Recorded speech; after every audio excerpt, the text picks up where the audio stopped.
All right, we're live. Ladies and gentlemen, welcome to another fantastic episode of the Left Wing Live. TJ Whitehead, Powers Taken Not Given here, joined as always by John Cooper of Counterpoint Politics. How you doing today, my friend? Very excited to be here, TJ. We have a very fun story to talk about, which I don't know if anyone's been listening to the news in North Carolina, but when we did our show last week, we did it on a Wednesday. And then on Thursday, the most left-wing topic news story popped. And I texted TJ and I was like, I cannot believe that the black Nazi porn commentator story broke on a Thursday when we weren't doing the show. It's all the bad luck, man. John has been talking about Mark Robinson a few times on this show. And Mark Robinson, I have posted clips of him on my TikTok account going back for a solid year, maybe even more, because he would always say the most abrasive, acerbic, bigoted statements you would imagine coming from a Republican politician, but he gets away with it because he's a black man. Like he can say stuff that a lot of white Republicans are afraid to say, and he gets away with it. And whenever I would post his content, I kid you not, it'd just be taken down. It was so bad that I could, I posted a lot of his shit and my videos be taken down. I got content strikes from this guy. So I've been posting about him a lot less, but the morning that I was out on a road trip Thursday morning, and I kept seeing these rumblings on Twitter and everything saying that Mark Robinson's campaign staff is quitting. He's canceled 2 or 3 events, and people are wondering, well, what's going on with this guy? And I said, man, based on what's happened with Robinson in the past, I figured it had to be a crime or something, but nope, it was kind of your garden variety absurd Republican shit. What did they find, John, if you remember? Well, see, the thing is, Mark Robinson was a big fan of certain esteemed actresses and actors on a particular website. And that website showed very beautiful, depictions of adult scenes.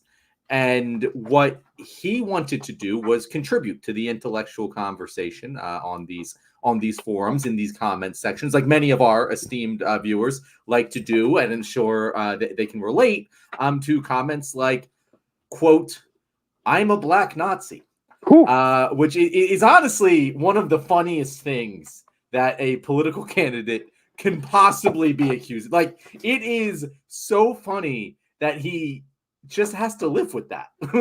Like, he just, I get repressed because he also, he liked to view trans porn a lot. And as a politician who's very anti-trans, that can be seen as maybe hypocritical, TJ. Mm-hmm. I wish not to judge him too harshly here. But I get that. Like, we know that fucking Republican politicians that hate gay people the most are all gay. And so that doesn't come as a surprise to me. But just being a politician and ever typing the words into your keyboard, "I'm a Nazi." Yeah. It's just, it is I can't believe that he's an adult who doesn't understand how the internet works. It genuinely blows my mind. I was just thinking about this guy. He comes right out and says, "I'm a black Nazi," said it right there. And I started thinking more is that, how much plausible deniability do we give Republicans at this point? How much? What will it say? Because I was thinking about Donald Trump, their Lord and Savior, their God, Emperor, King.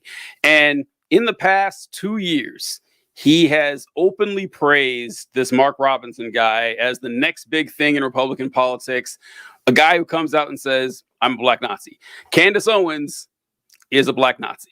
Yes, that's exactly what I was thinking. And Kanye West mentions how much he loves Hitler. He had dinner with Nick Fuentes. Like, okay, how many Nazis have you had dinner with? Just ask yourself that question.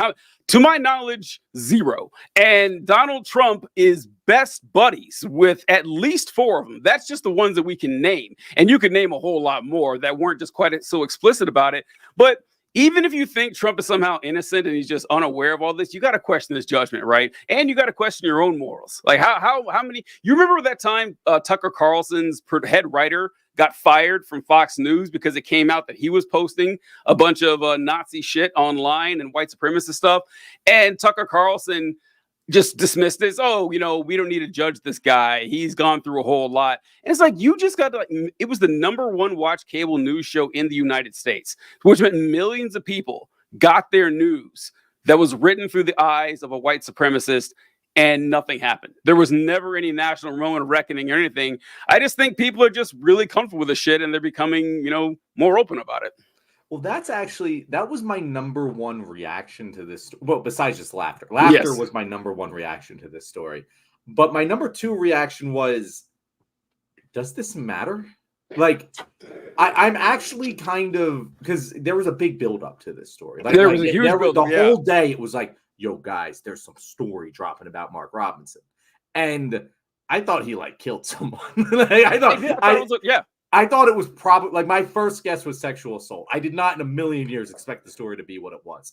But, I was surprised at how damaging people acted like it was. Because, I don't know. I feel like this isn't damaging to someone who wasn't already wounded. Because, if he was soaring through the fucking polls, I don't think that this story affects him at all. You said that, he gets away with it because he's black. And, there is truth to that. But, if this story came out about Donald Trump, it wouldn't affect his polls at all. It's going to affect Robinson specifically for that reason, that he's already a wounded gazelle here. He reminds me a lot of Herschel Walker, in that this guy has no business running for a high office. It's amazing he's the lieutenant governor. He wasn't even in politics. When these posts were made, I think around 10 years ago. He wasn't in politics. That's true. I wasn't even thinking about that. Yeah. Yeah, he's very new to politics. And what's really great about this is that the Democratic Party actually, because this is going to hurt him. This absolutely is. Because, we're used to the, Trump folks that will vote for Republicans no matter what. They'll crawl over broken glass to do it. But elections are won on the margins. He wasn't going to win anyway. He was already down 12 points, I think, in the governor's race. But for dragging down Trump, this could hurt, because this is exactly what happened with Herschel Walker. So what I wanted to do, if you don't mind, I wanted to go over the CNN article about this, because I just wanted to talk about exactly what happened here. Now, I love that he capitalized Nazi just to make sure you understand, right? That the Nazi is more important in this sentence than he is one of the most just despicable human beings alive. Even I don't think we're gonna go over it in this article here, but he wasn't just first off, he comments on porn forums. Who does this? That's the most damning part to you. It doesn't matter what you comment. If you comment on porn forums, you're a special class of person. The only acceptable comments on porn videos are those comments that are like, Jessica, come back. Your mother and I miss you, or something. That's really funny, stuff like that, But if you're leaving legitimate reviews and shit, or political commentary, I don't know what planet you're living on. It's really fucking bizarre. But this is what we ran across the other day, and so we're a week behind on the story. We're sorry, folks. It's just how the schedule worked out. God has it out against us. But Mark Robinson, the controversial and socially conservative Republican nominee for governor of North Carolina, made a series of inflammatory comments on a porn website. It was called, I think it was nudeafrica.com is what it was. Message board a decade ago, in which he referred to himself as a black Nazi and expressed support for reinstating slavery. Despite a recent history of anti-trans rhetoric, Robinson said he enjoyed watching trans pornography. A review of archived messages found in which he also referred to himself as a perv. I like that they always bring that one up. Well, of course he is. That's not, who doesn't that apply to? Yeah. It's if you didn't get it already from the fact that he's commenting on a porn site. Yeah. He said that he's a perv. This is the comments, which Robinson denies making, predate his entry into politics and current stint as North Carolina's lieutenant governor. They were made under a username that CNN was able to identify as Robinson by matching a litany of biographical details and a shared email address between the two. Many of Robinson's comments were gratuitously sexual and lewd in nature. The comments were made under a username, Mini Soldier, a moniker Robinson used frequently online. Now, that part is fascinating to me, that he uses the same username on several different accounts. And he used it on porn forums. He used it on Amazon reviews. So, and it's very clearly the same person. They're talking about the same shit over and over again. Now, this article doesn't go over this, but did you see why he uses the name Mini Soldier? No. Yeah, there's an actual reason that he uses this name. And it's fantastic. It's absolutely fantastic. It's a reason that's fitting for a person like Mark Robinson. So there's another website that Mark Robinson was. So one thing you will see on his Amazon reviews, first off, he is an obnoxious Amazon reviewer. He's a big collector of, he's into like train models and helicopter models and stuff. And so he wrote this one review for this train set, and it was like all caps, just fire and brimstone. This is the worst product I've ever bought. Do not buy from these people. And he left a good one about a helicopter, but he also likes toy soldiers, which is why he has the name Mini Soldier. Now, what kind of soldier do you think Mark Robinson would have, in his possession? Let's see. So this is from a website. What's it called here? Ultimate Soldier. And basically what they do on this website is kind of like trading cards for toy soldiers, and they kind of share images of soldiers they have.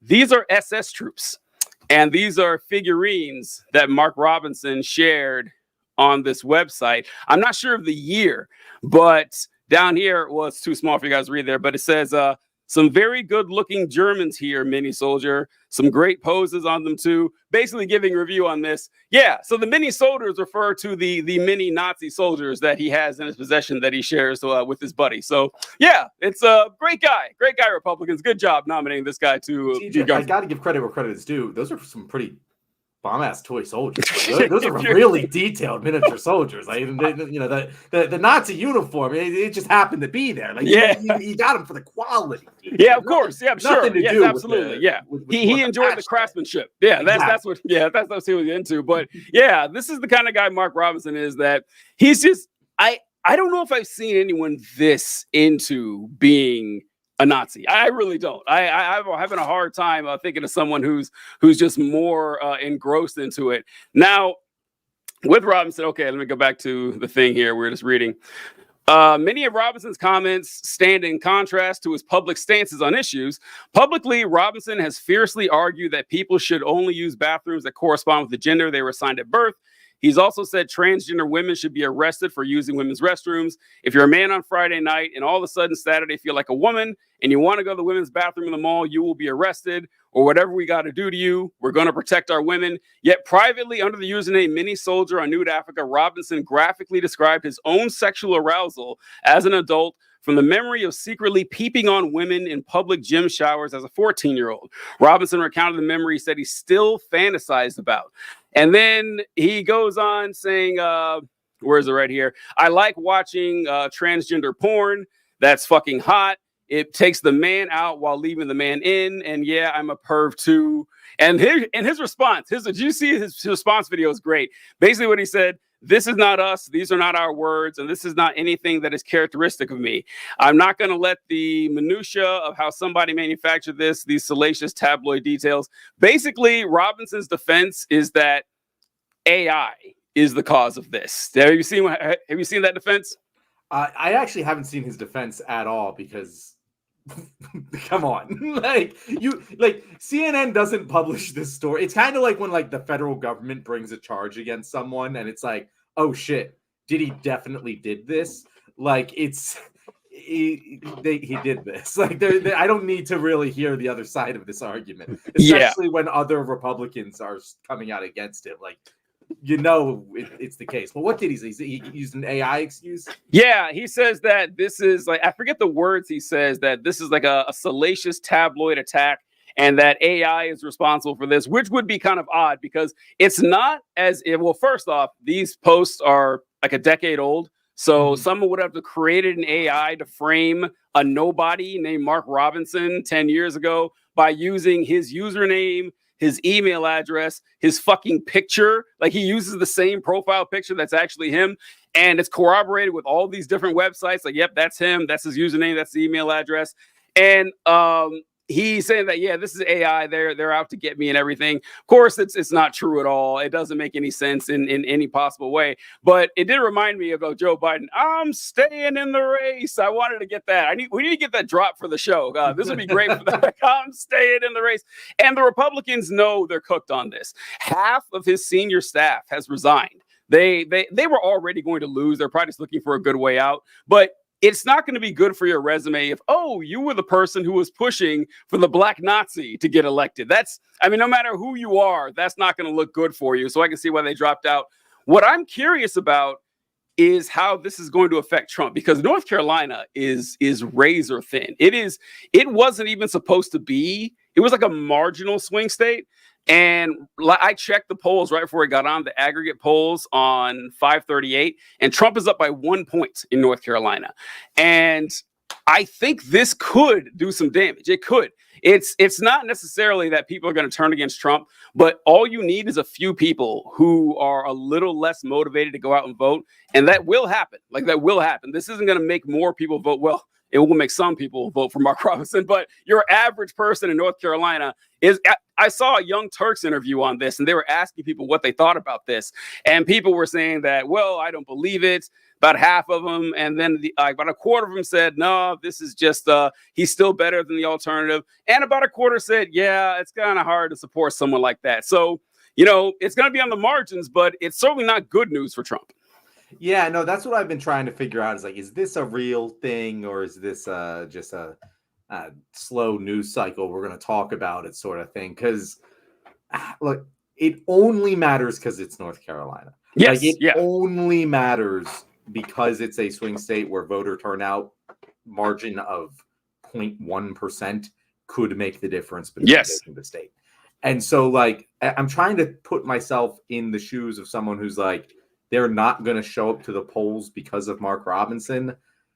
I don't know. Someone who's motivated to show up to the polls to vote against Mark Robinson that wasn't already motivated to show up to the polls to vote against Trump. I don't know. It doesn't seem like that big a deal. But again, 500 votes could be a big deal. Exactly. Yeah. And the thing is that the fact that he was down by so much anyway, that's what's interesting to me, because there are things that can make people go too far. Because this is actually one of the reasons that Trump is biting the Republicans in the ass all the time, is that these insane people that he backs end up running for high office and they get smoked. Carrie Lake, Doug Mastriano, Herschel Walker, now Mark Robinson. And Mark Robinson never had a chance to begin with. And like John and I have mentioned, Mark Robinson has said insane shit for years, years. I wrote down a few of them. Now, keep in mind, these are statements Mark Robinson made that did not cost him the nomination. He made these and still made it. He was talking about how he thought Black Panther was like a Jewish plot to steal money from Black people. That he said in his quote right here, he says, "It is absolutely amazing to me that people who know so little about their true history refuse to acknowledge the pure sorry state of their current condition, can get so excited about a fictional hero created by an agnostic Jew, Stan Lee, and put to film by a satanic Marxist. How can the trash that was only created to pull the shekels out of your pockets invoke any pride?" And then he said, he spread the theory that Michelle Obama was a man, but I feel like half Republicans say that anyway. That's not outside of the bounds of normalcy. When the Pulse nightclub massacre happened, on the next day, he posted that being gay is still an abominable sin. Homosexuality is still, all caps, an abominable sin. I will not join in celebrating gay pride. And then he was on a radio show and or a podcast, and the host shortly after calling reports of the Holocaust hogwash, Robinson went on the podcast, an alleged cult leader in 2019, and said that Jewish bankers were one of the four horsemen of the apocalypse, the other three Muslim people, China, and the CIA. And Robinson said, "That's exactly right. It's amazing to me that we live in an age of information where you can go online and find this, and it's not hidden from anybody."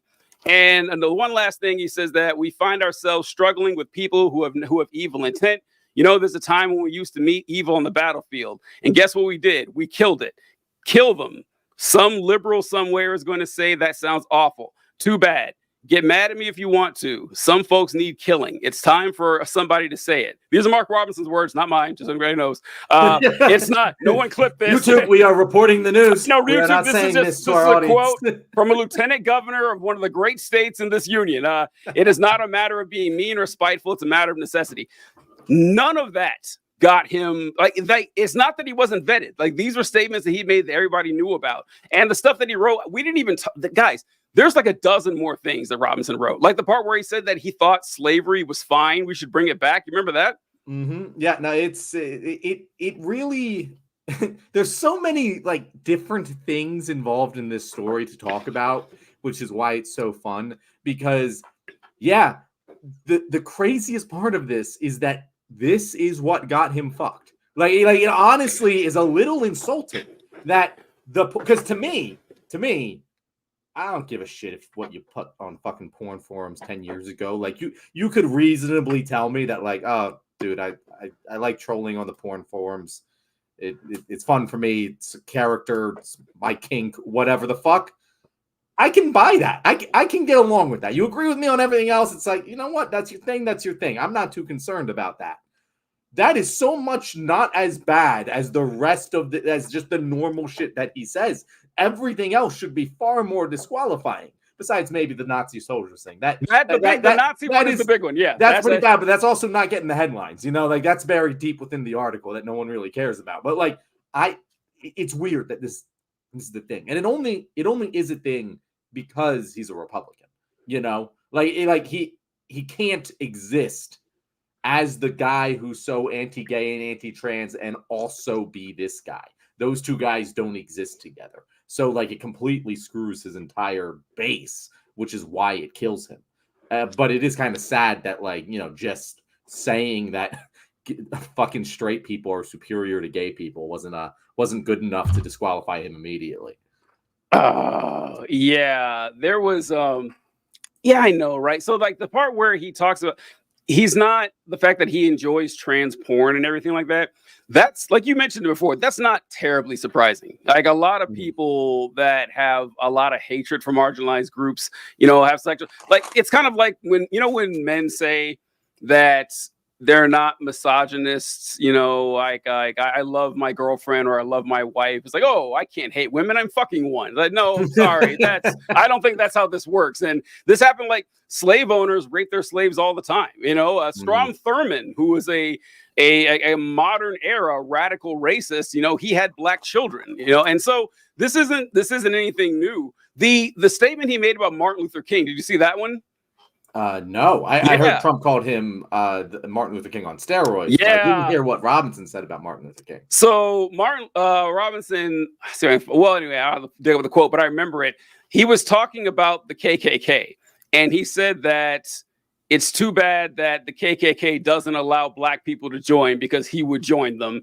And he said that Martin Luther King, I think he called him Martin Lucifer Coon is what he called him.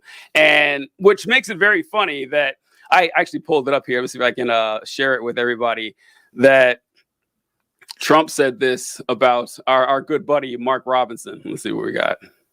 And he's been an unbelievable Lieutenant Governor, Mark Robinson. I love these. I love the Trump glazing Mark Robinson videos. They're fantastic. I want to play them all the time.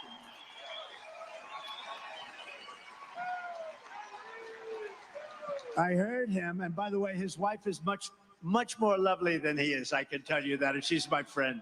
Thank you, darling, for being here. But, you know, I heard him coming in on the plane. I was listening, and I said to the people on the plane, watch this. This is Martin Luther King on steroids, okay? Now, I told that to Mark. I said, I think you're better than Martin Luther King. I think you are Martin Luther King ×2. And he looked at me, and I wasn't sure, was he angry because that's a terrible thing to say, or was he complimented? I have never figured it out, but I'm telling you, he's one of, right? When I said that to you, you looked like, I don't know if I like that comment. You should like it because you are outstanding, and you're going to be.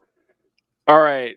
I love this. Because it all makes sense to Trump. Like, Trump is, once again, Trump is not your standard mainline conservative. He doesn't realize that conservatives don't like Martin Luther King. So when he said, yeah, I called him Martin Luther King, he gave me this weird look. I didn't know what he was talking about. Like, was he mad? Yeah, he was mad, Donald. He doesn't like Martin Luther King. He was insulted that you called him that. And it's a very funny video in retrospect, after what we've seen. It is really funny because it's a rare instance of Donald Trump showing some I don't know if empathy is the right word, some understanding, he thought, like, genuinely, in Trump's mind there, he was like, he might have been upset that I just compared him to Martin Luther King because he's a black man who probably has reverence for Martin Luther King and wouldn't want to be compared to him. Meanwhile, Mark Robinson's like, you call me Martin Luther King. No, how dare you? How dare you? It is. It's like Trump is looking at it as someone, as he does this from time to time, where he assumes Republicans think like normal people, and it's kind of like when they asked him about abortion, and if you believe abortion doctors are murderers, do you think that the mother should be arrested for hiring a murderer? He goes, yeah, that makes sense to me. And then Republicans lost their mind because they don't like saying that out loud. But I love that story where he made a mistake. He's like, oh, yeah, I'm going to compliment him saying he's Martin Luther King. And he was genuinely perplexed. He had no idea. And he assumed that it was just because, oh, well, he must have thought I was being too he's too bashful. He's too shy and too modest to call himself Martin Luther King. But nope, they hate him. Okay, they hate them all. So I don't know. It's just been it's been funny and interesting to see what happens. I don't know what's going to happen with North Carolina, but my bold prediction is that Trump will lose North Carolina. That is my bold prediction right now, because, anything else is just, boring shit. Like, oh, we're going to predict who wins Arizona or Pennsylvania. No. Go out on a limb with like a risky state, and North Carolina is mine. I think that, because look, here's the thing. I am kind of confused at a lot of these polls. I'm not a poll watcher or anything, or a tracker, but I see a lot of conflicting polls that don't make any sense to me, because I see voter registration for women like tripling in across the country. And then I see Kamala Harris is the first presidential candidate in decades to have a positive favorability rating, or that's not underwater, with the people for the first time since Obama or something like that. And then I see, Kamala could gain 5 points nationally and everything. And I see like the predictions for the race. It's like, still neck and neck. That doesn't make sense. It can't be that. I don't understand how it could possibly be that way based on everything that we're seeing. I saw like between the voters between the ages of 18 to I think 34, Kamala's at like 65%, which I know they are a lower voting base or whatever than older ones, but nothing makes sense to me. Everything saying that Trump even has a chance in this is not computing with me at all. So here's the thing. I actually have a little bit of an in-depth explanation for explaining all of it. And first of all, the first thing you have to understand is the median voter is the dumbest person you've ever met. We've talked about this before. Many times. But people's voting habits don't make any sense. We live in a very small bubble where even the craziest people we interact with, maybe not the craziest, but like the average person that we're like interacting with and thinking is an idiot, is way more informed and has thought about this way more than that's the really average sad. American. That's true. It's really sad. Yeah. And so we even get a skewed view of what the crazy people actually think. So that's because it doesn't make any fucking sense that North Carolina is suddenly in play under Kamala, but it wasn't under Biden. It makes no sense. By anyone who we interact with, it doesn't make any sense, but it is just the way it is, right? So here's the thing, the very interesting thing about this race. So in general, basics, Kamala has to win by about 2.5 points nationally in order to overcome her electoral college disadvantage. I think that most people kind of understand how that works, just because there's so many excess votes in places like New York and California. She has to outperform the national average by 2.5 points in order to make it a 50-50 toss-up. But the thing is, she has both a higher floor and a higher ceiling than Donald Trump. It is more, I'm pretty sure it's more likely that she wins in a blowout than Donald Trump wins the popular vote. There's no chance he wins the popular vote. There's no chance of that at all. Yeah. But the problem is that when you go to those more outlier, those 20%, she's winning in both, the great outcomes and even the bad outcomes, she's winning. But the most popular outcomes, the outcomes that are most likely to happen, are Trump outcomes. And that's why this is a toss-up race that's really hard to perceive, because he has a very solid electoral college advantage where if we have a polling error like we saw in 2020, he dominates. He wins easily. And because the polling error in 2020 favored Donald Trump. And that's the thing that makes this so weird, because you're right. There are a lot of leading indicators, such as increased women voter registration, and just general movement going into the election and the 2022 midterms, that would indicate that Kamala's going to win this in a bloodbath. But we're one polling error away from just a Trump landslide victory, like we saw in 2016. So and if that polling error was consistent in the same way it was in 2016 and 2020, well, he's going to win 2024. So the one indicator, like you're right, every leading indicator seems to, suggest that Kamala should win this pretty handily, honestly.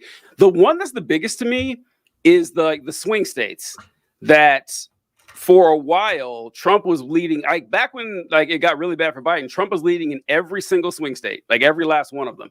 And now he's leading, I think, in Pennsylvania it's flipping like back and forth between him and Harris, and he's still up amazingly in Arizona, which he's not leading in Pennsylvania. Oh, I thought it was bouncing back and forth in Pennsylvania. It's been bouncing up and down for Kamala, but right now, according I trust Nate Silver as my source. I've said this on the show before. He has Pennsylvania D plus 1.6. Okay, yeah. So, but what's really got this for me is that the only direction all the swing states have gone is more blue. None of them have gotten more red. That's not happening. And also, North Carolina is essentially a new swing state now because it's getting more blue. There's nothing like that. There's nothing like that on the Republican side, where we had a legit, a good solid blue state. It's like, it might be red now. No, that's not it. I don't know. It's just like when I look at all those indicators, it just doesn't make sense that Trump could have any chance here. I don't know. It's not clicking for me the more I look at it. But the polls do look good. But it's not as good as I would hope it would be. It's crazy. It's crazy that it's still this close. It's crazy that people can watch the debate and go I'm going to vote for Donald Trump. It's just utterly insane to me. It's utterly insane to me, all the immigration rhetoric. It's utterly insane to me that he still will not admit he lost the 2020 election, and people are like, "Nah, I'm going to vote for this guy again." It's absurd, TJ. But my favorite outcome, I want to discuss it. And this isn't this is going to happen, but it is my absolute favorite electoral outcome, is that the Hispanic vote way overperforms because of Donald Trump's increasingly insane anti-immigration rhetoric, and we flip Texas. We talked about this last episode, I think, about Texas flipping, and what was his name? Dan Patrick, the lieutenant governor of Texas, was saying that they struck 100,000 votes. Maybe it was 100,000. It was a lot of votes they struck from the rolls, and he said that if they hadn't have done that, Trump would have lost Texas. I don't know if that's true or not. I mean, he may have just been gassing himself up, being an anti-voting Republican. I don't know. The Hispanic vote is tricky. The Hispanic vote does go blue. There's a lot of, it's kind of overblown that people say that, the Hispanic vote is turning more red over the years. I think the most Republicans got was 45, maybe 48%. I think George W. Bush got something like that for the Hispanic vote. But every other election is pretty consistently like a 65-35. People, when people mention the Hispanic vote going red, they're always talking about Cubans in Florida, which is always going to vote red. They're people who, Castro freed their slaves, so of course they're going to vote red. They're not big fans of anything left of center. But it's not as an overwhelming solid blue Democrat vote like the black vote or the Jewish vote is 70-80%. And a lot of that is because Hispanic is not a race. Hispanic is it's a much more diverse group than black people or Jewish people. Yeah. Yes, there are a lot of white Hispanic people. There's a lot of them, and there's a lot of black ones. A lot of I don't know the term, but indigenous and everything. So if you're white and Hispanic and you've been here for a generation or two, you can kind of blend in with the white population, and you kind of see yourself. And also, this is fair. This is what some Republicans do say, is that a lot of Latino immigrants who came here legally have some resentment toward Latinos who come over, without the legal process. And so it's not as heavy as I'd like it to be. I just don't know. It's like Trump has never been. Is he any worse on immigration than he has been? I mean, I guess the stuff he says is kind of worse. But he's kind of worse. This is much worse, TJ. But if you were okay with Mexicans or rapists, I don't know. If you weren't turned off by that, I don't know why this would turn you off. I just don't know. But we'll see. That's why I'm really upset at Democrats and Kamala for not attacking him on this issue, because I see what you're saying, but Mexicans or rapists is like normal Trumpy MAGA, they're just boys being boys out there. What Trump is talking about is literally going door to door and deporting millions of people, including American citizens and legal residents of the United States. He's been very clear about this. Yes. If Kamala just wanted to focus on that and get the media's attention on it and get him to explain how this is going to happen, I think a lot of Americans would be very fucking turned off by it. But she won't, because she's terrified of this entire topic, and it's very upsetting. Yeah, that's it. That's exactly right. Because we've mentioned many times before that the Democrats don't necessarily have a strong message for. They haven't had one in recent memory. Honestly, they really haven't. And Bush Republicans were more pro-immigration than current Democrats. Yeah, essentially, since their immigration, like we talk all the time, how Biden's immigration policy was not radically different than Trump's. It really wasn't. It was they got rid of the family separation. That was kind of the big one. Mm-hmm. And then everything else more or less stayed the same. And then the COVID restrictions dropped, and that allowed more people to come across, as Republicans are mad about. They want to go back to the COVID times. But yeah, I think they're staying away from it for that exact reason. That it's like, okay, well, you're criticizing this rhetoric. So what is your immigration policy again? Weren't you the one who got on stage and said, "Don't come"? Wasn't that you like 3 years ago? So yeah, I just don't think that their weapons kit isn't strong enough to take this on. As awful as Trump is, like Kamala's playing a prevent defense, and I think which is working. I got to say, it is working, because Trump doesn't have a lot to go on. The only saving grace is that you mentioned how she has a lower floor or a higher floor and a higher ceiling, is that Trump hit his ceiling a long time ago. That's something that I also keep that in mind, that Trump ain't adding more voters. He's just not. And anyone who is on the margins, like people who we don't understand, who don't follow politics, and I have my doubts that undecided voters are a real thing this late in the year. I really don't buy it. I really don't. But if they do exist, they're only people who are deciding whether or not they're going to vote for Harris. There's no people as like on the fence about Donald Trump after this guy being in the public for 10 years. I just don't think so. And I think that explains why I'm so frustrated with the prevent defense, because you're right. Trump is incapable of increasing his ceiling. He cannot. It's capped long time ago. It is capped. And so it's kind of like you're on, it's late in the game. It's 4th and 2, and you're on the 15-yard line, and you kick a field goal. And then you play prevent defense. And it's like, no, you should just go for the first down and win the entire game right here and now.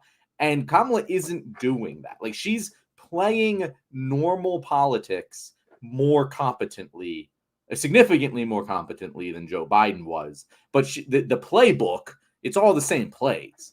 She's changed up the messaging a little bit, but it's not like she's going after anything any differently. She's like, yeah, no, I'm fine rolling into election day with a 3-point national lead. And I don't understand why, because you can still lose if you roll into election day with a 3-point national lead. And you could just push and secure victory. And if the polling error goes your way, you never had to worry about it. But if the polling error goes his way, well, you're screwed already. And so you need to be making more aggressive moves. I don't see her losing ground. I see she can only gain ground, and I don't know why she isn't pushing more. It's just weird. I'm concerned, TJ. I'm like, very worried that it seems like they think they're going to win. And they probably are going to win, but I don't like them playing that way. Yeah. I was going to pull up, you mentioned the 538 polls. Let's see what they look like. Can you see that? Is that big enough? Yep. All right. So Nevada is even. I have a hard time imagining Nevada going red. I do too. It just seems too. Yeah, I just don't buy that at all. I don't know why Nevada has moved so much, because Nevada was pretty solidly blue. It was the immigration thing. It was close. Do they care a lot about it? I don't know. It was close last time too. I remember it was also a swing state 4 years ago. But I remember it being comfortably blue. I don't remember the numbers, but I thought the same thing, that it was comfortably blue. And North Carolina Republican +1. That's great. I love seeing it. North Carolina Republican +1. The same is Florida's not on here, but Florida is something like R+5, which was like a 9-point drop or something. Like Trump won Florida pretty heavily, but Florida's in the single digits now. Yeah, Nate Silver has it as R+3.4. 3.4 for Florida. That is look. I'm not trying to guess. I don't think Kamala's going to win Florida, but see, this is what I mean, John. Florida should not be that close. Florida, I'm not gonna kick that football, Lucy. But goddamn, does it look exciting? Right? Because this is what it's not computing. None of this is computing. Like the fact that Florida is a +3 state for Trump should be. If the situation was reversed, what would be Democrat Florida? I don't know. Minnesota's a good one. Like if Minnesota was +3 red, I would be like, it's over. There's no chance. I wouldn't care what the polls say. If Minnesota is +3 red about a month before the election, I'm just assuming this shit is over. That state should never go red. And the fact that Florida is going, blue or 3 points in the Republicans column, that's not a good indicator for them. And we got Pennsylvania D+1, like you mentioned earlier. Arizona R+1. Okay, Arizona. I forgot to mention what we were talking about. So, do they have the Senate race here for Arizona? The Senate race for Arizona. Okay, here we go. Found it. So the Senate race for Arizona is D+7. Now, if the Senate is going +7 to the Democrats, I don't think they're losing the state. I just don't. And they're running. And this is, once again, another Trump nominee, a Trump-backed nominee is tanking them with Carrie Lake. And they also have abortion on the ballot. I think Arizona is going to be pretty solid blue. I'm not really worried about that state. And then Georgia, God, man, if we pull off Georgia again, that would be fantastic. So once again, Georgia R+1, bad news for them. Wisconsin D+2, Michigan D+2, R+4, Florida, Minnesota. Yeah, so the rest of these aren't really in play. But yeah, those indicators, like the Georgia one being that close is bad news for Republicans. Florida being that close is bad news. So the indicators just seem like, if I had to bet money on it, that Kamala's going to win pretty handily. Who knows? Anything could happen, like you said. But I would not want the situation. I would rather be in Harris's situation right now than in Trump's situation right now. That's kind of how I would put it. By a million%. But exactly. I don't. I just take issue with her playing prevent defense, because she's and it's the same playbook that Biden was playing prevent defense. It wasn't working for him because he was behind. Luckily, Harris is on top, but it's the same playbook.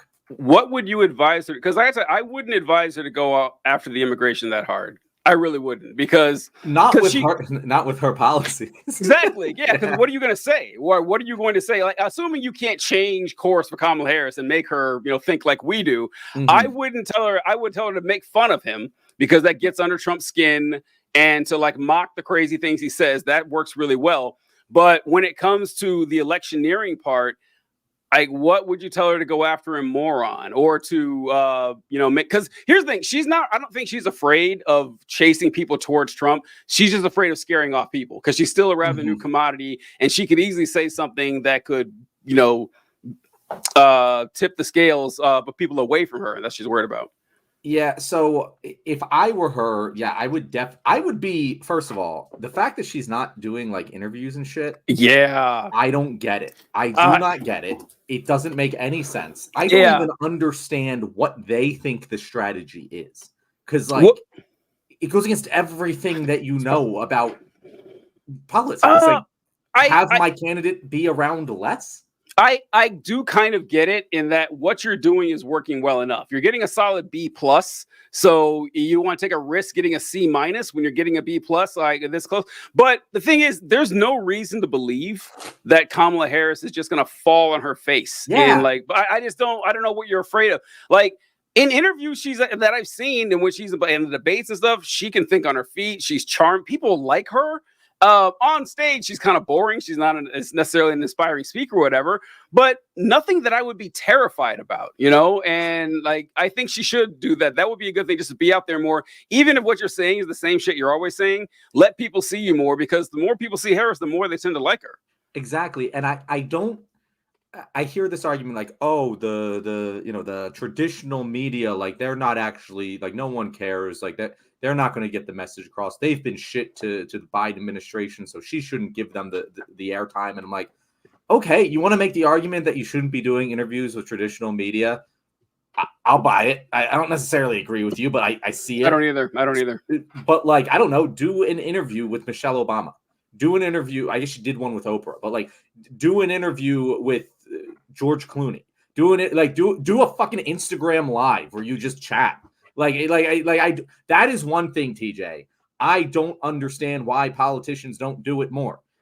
Like one thing, if there was like one thing I remember from my like education of like political strategies that worked, it was the fucking FDR fireside chats. Yep. That like you learn about that in school, how effective that was. We have the technology to do a super fireside chat whenever she wants by just hitting a button, and they don't do it. And I don't know if they're like so afraid of their just talking unprompted that like they're just terrified of it.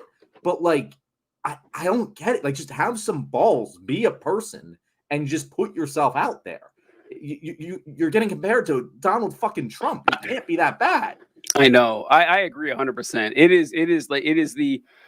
And this is what separates Trump from a lot of other politicians, because and not that other politicians don't. Like AOC is famous for doing her lives and everything like and that. It kills for her. It kills for her. But you have to be able to do it too. That's like, I don't know if it's that easy for a lot of people to do like what we do. And even if you're a politician and you're used to, I would say that about most people, but a fucking trained politician, they're goddamn actors. Listen, well, there it is. If there's no script, they are fucked. This is what we've noticed over the years, is that you would think that being charismatic and personable would be a qualification to be a politician. Apparently it's not. Apparently it is exceedingly rare. So like when they interact with regular people, most people are like JD Vance, whether they're evil or not, you know, they kind of have no personality, which is why Trump is so refreshing, is that he's a horrible person, but he does act like a normal person acts, and how he responds and just shoots from off the cuff. And I mean, you know how this is. It doesn't take much for someone to misconstrue something you say. And it doesn't hurt Trump when he does it. It doesn't matter, but other people it does. I don't know. I guess like you would have to train for it, I guess, and their handlers, like maybe they do. I can see them doing mock lives where they just throw questions at him and see it's like, nope, she ain't ready. Nope, sorry, that's gonna trip her up. It's got to be something like that, because you're right. It is free advertising. One thing that always bugged me about Biden was everyone listening, you guys will know that Trump spent half his administration bragging about having the lowest black unemployment ever. He said it every other week, it seemed like. He was right. It was. Of course, if you look at the chart, black unemployment had been dropping every year since like 2009, and it has happened to bottom out when Trump was there. But that's good politics. That's good electioneering. Biden had lower black unemployment his entire presidency. I've never seen him brag about it, not once, and that's his fault. I remember going on Care Bear. We had one of our guests. I went on her show and I was talking about the same thing, and I was saying that is completely Biden's fault. The fact that he didn't go out there and do it. I don't know why. Now I know why.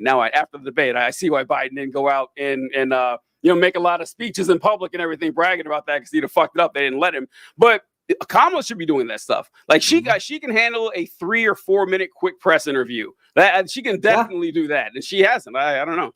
It is strange, but yeah, that would be the number one thing I would change about Kamala's campaign, is just get her face out there more. But Agreed. Number two, I guess if we're not changing policy, can't change policy, yeah. Which also, okay, this isn't changing any specific policy. All right. But I do think that in general, she has failed to differentiate herself from Biden enough. Like, I think that she should have done more things differently so that it would be much more difficult for this was her administration accusations to stick. Because she's kind of just waded into that. Like, a major advantage that she had is that the biggest Republican thing was just attack the Biden administration, whether it was true or not. That's they're pissed off that Biden did whatever, inflation. Blah, blah, blah, blah, blah. She could just be like, yeah, no, me and Joe disagreed on this key thing that would have changed inflation, and I think that we should do this. Like, just something. Give me something that differentiates you from Joe Biden, so that when people launch that accusation at you, it's, oh yeah, no, me and Joe, we get along great. I think he did a great job as a president, but of course we disagree on things. And my administration is going to be different. I think this was a mistake that we can improve upon. I think that I don't care what it is. I do not care what it is. You'd have to pick what it would be, though. And because vice presidents are in a tough situation. By the way, this is how politics are today. We are now about to elect Obama's VP's VP. It's just like, we can't get out of this cycle. It's like in football, the coaching trees, right? Yeah, exactly, every coach in the league coached for each other. And so, but when the vice presidents are in a tough position, well, it's a good and bad position that you can take credit for your boss's decisions, but you don't want to take the blame. And so I see why it's tricky for her, because I'm not sure what the one that I would pick. Obviously, we would pick the Palestine one, but she's not going to do that. That's not going to happen. I'm not sure what she would say where she could differentiate herself diplomatically and truthfully. I really don't know. I mean, she hasn't said it, so I guess we can't pick, but it'd be a tough one. I really don't know what she would go with.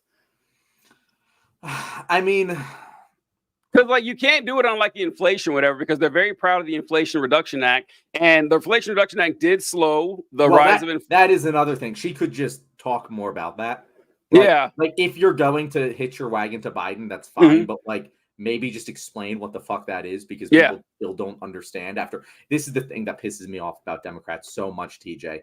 They occasionally do good policy, and I have my problems with the Inflation Reduction Act. It is not a perfect bill by any stretch of the imagination, but it was incredibly fucking effective. Like the economy, this is the scary thing. For the next 4 years, the economy is going to be fucking Goldilocks. We are entering a very, very good economic time period. Obviously we can be wrong about that, but by all indicators, businesses are booming, and we're going to be very good. And a lot of it is because of the increase in government spending on infrastructure that the Inflation Reduction Act provided. Employment is at an all-time high. Like things are going very well. And if Trump inherits that, well, now it's just going to justify all the crazy shit he does because the economy's still doing good. But like she hasn't really explained like the tariff thing. When we're talking about the debate, like she was afraid of explaining what tariffs were. I don't know why. She's still, to this day, she hasn't even put out a fucking infographic explaining how Trump is wrong about tariffs. Like, why? Why has that not been a thing? She could get a little tiny bit more policy focused, and I don't know what she's afraid of. Yeah, I saw her. In fact, like earlier today, I saw her talking about what was it? Trump and outsourcing. I know I saw her giving some sort of speech about how Trump is always talking about how he's going to bring back manufacturing jobs, and she brought up the Carrier, Indiana thing, the Carrier plant that ended up sending all the jobs to Mexico after he promised them it would stay, and how Trump lost 200,000 manufacturing jobs that started before the pandemic. So I think she's starting to get on that, but. The inflation one, you're right. This is good. She should bring that up because the Democrats are proud of the Inflation Reduction Act. And another thing is that I don't know if she's done this, so I don't mean to criticize her if she has, because it seems too obvious. Like, I don't want to insult her. Like, of course she would do this. But the Fed just cut interest rates. Like, they just did that. Cutting interest rates happen when inflation gets too low. And so, like, that's why the interest rate is cut. So inflation, for those you don't know, it kind of has to exist if you have an economy in which there is no inflation, that is a bad economy, because inflation essentially means that your dollar is worth less tomorrow than it is today, which is an incentive for you to spend that dollar. Like if you knew your dollar was going to be $1.10 next week, why would you spend it? If you had deflation, the dollar's getting strong. So the dollar getting a little bit weaker is good. You want that. Inflation has dropped so drastically that the Fed has cut interest rate to slow the fall of inflation. So I would be using that. I mean, it's very simple. Well, I don't know. Maybe it's not. I overestimate people all the time, but that one seems to be pretty obvious, that the Fed raises interest rates when inflation is too high and they cut it when inflation is too low. That's why they cut interest rates. And you might get a lot of conspiracy theorists like the president doesn't control the Federal Reserve.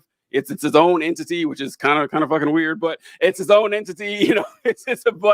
Yeah, that's what I would. Can't the president fire the chairman? He can. About that? That's true. The president does appoint. The president controls the reserve. This is the other thing that has blown my mind. How the fuck? This is just a completely like a non sequitur here, but how the fuck is DeJoy still the goddamn postmaster general? It blows my mind, TJ. What dirt does he have on who? Like, how did Biden not fire that guy? It does. Trump isn't afraid of that. And it's one thing that Trump does correct in terms of just like administratively. He gets his guys and they do what he wants. And the Democrats are always terrified of just firing people who don't do what they want. But with the Federal Reserve, though, I think the Federal Reserve is so complex and so I don't think presidents really ever going to understand, because that's pretty normal for Federal Reserve chairs. They stay in through multiple presidents. Yeah. It's not odd at all. So in that sense, I mean, like a president gets to pick it, but they all kind of seem to say, okay, we'll let you guys do your thing because we don't want to fuck this up. So yeah. I don't know. I guess if you fire the Federal Reserve chair and the economy does bad, you're going to look pretty bad. No matter what happens. And if you're firing the Federal Reserve chair, it's probably because bad things are happening, which could cause the economy to go bad no matter what you do. So I guess I do see that argument with the Federal Reserve chair specifically, not with the postmaster general. Yeah, I can't tell. Yeah, that is a little weird. Yeah, that is odd. But oh man, all right, we got to pick topics for tomorrow. Oh, so tomorrow's guest is Dara Star Tucker. I don't know if you follow her on TikTok or anything, John, but she'll be on. And so we want to talk about the death penalty thing in Missouri. Yes. I figured that would be one. Let's talk about some killing some people. Oh God, yeah. It's just I actually don't know a whole lot about the case, and it's just same. I need to look into the case, but I know a hell of a lot about the death penalty in general. Yeah, we'll save for the show. And what about the government shutdown with Mike Johnson? Also, so like we've been kind of avoiding this story because it's been just like a story the past several weeks that we could have potentially talked about. Not that we've been intentionally avoiding it, but just like we haven't talked about it. But there's a lot of meat on that story. Just Mike Johnson's utter incompetence is breathtaking to behold. Interesting. Okay, I have a different take. That's all right. That'll be a good really one. Okay. Interesting. Yeah. Okay, so we'll be talking about this tomorrow, guys. That's conflict for you. Get excited. Great television. Go ahead. No. Well, I was thinking the other ones are like ancillary stuff. We could always do Israel. We could always do horse race. I just didn't know if you had any. So, hold on. So I read an article. I didn't read an article. I saw an article from CNN and didn't read it.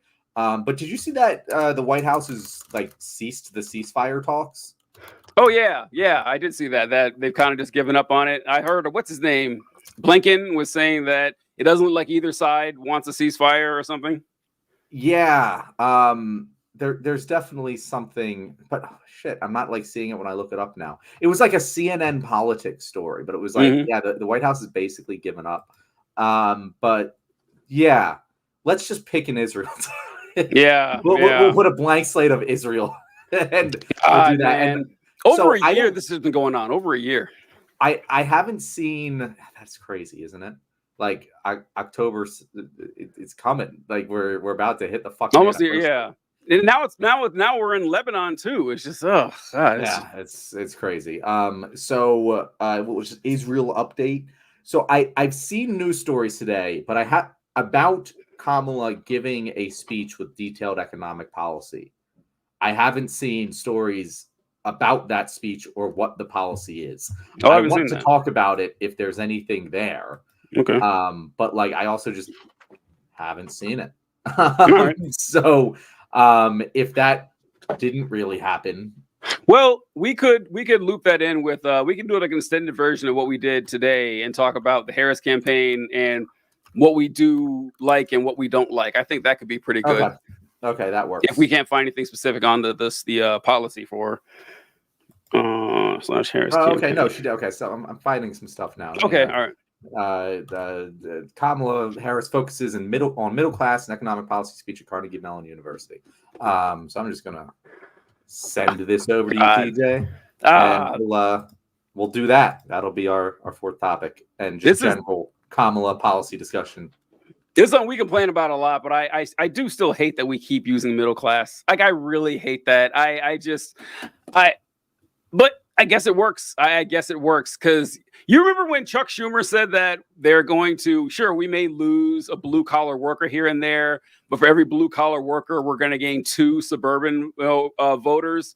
Mm-hmm. And I shit on him. He was right. Turns out he was right. Turns out he fucking nailed it. And so, talking about the working class, isn't good. And you got to talk about the middle class, like we're 2 separate issues or something. I hate that. I always enjoy when I see politicians talk about the working class and not the middle class, because folks, the middle class, it's not a thing. It doesn't mean anything. You ever notice that? I noticed that when I was a kid that I knew people in church who made 40 grand a year and people who brought home like $1 million a year. They all considered themselves middle class. Every last one of them. And it's like, it's a useless political term. So I don't know. Yeah. Because anyone who is not the middle class, and is in like lower class, they want to be in the middle class. Yeah. And anyone who is outside the middle class, but not in the capitalist class, they want to be middle class. Exactly. Yeah. So it's just a broad spectrum. It is a useless term. And it's like, also because no one likes to think that they're poor, but no one likes to think they're rich either. This is weird. This is where they pretend they're not. Like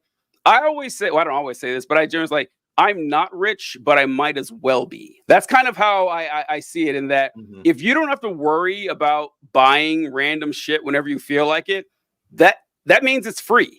That's what that means. That it doesn't matter to you anymore.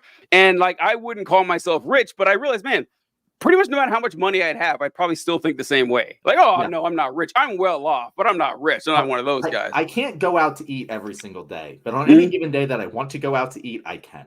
There you go. That means that I am richer than the average person, especially in the world. Yeah. If car trouble, like unexpected car trouble, doesn't make you panic, you're rich. You are. Yeah. Like that's most people don't have that. So, all right, guess we got to close it up.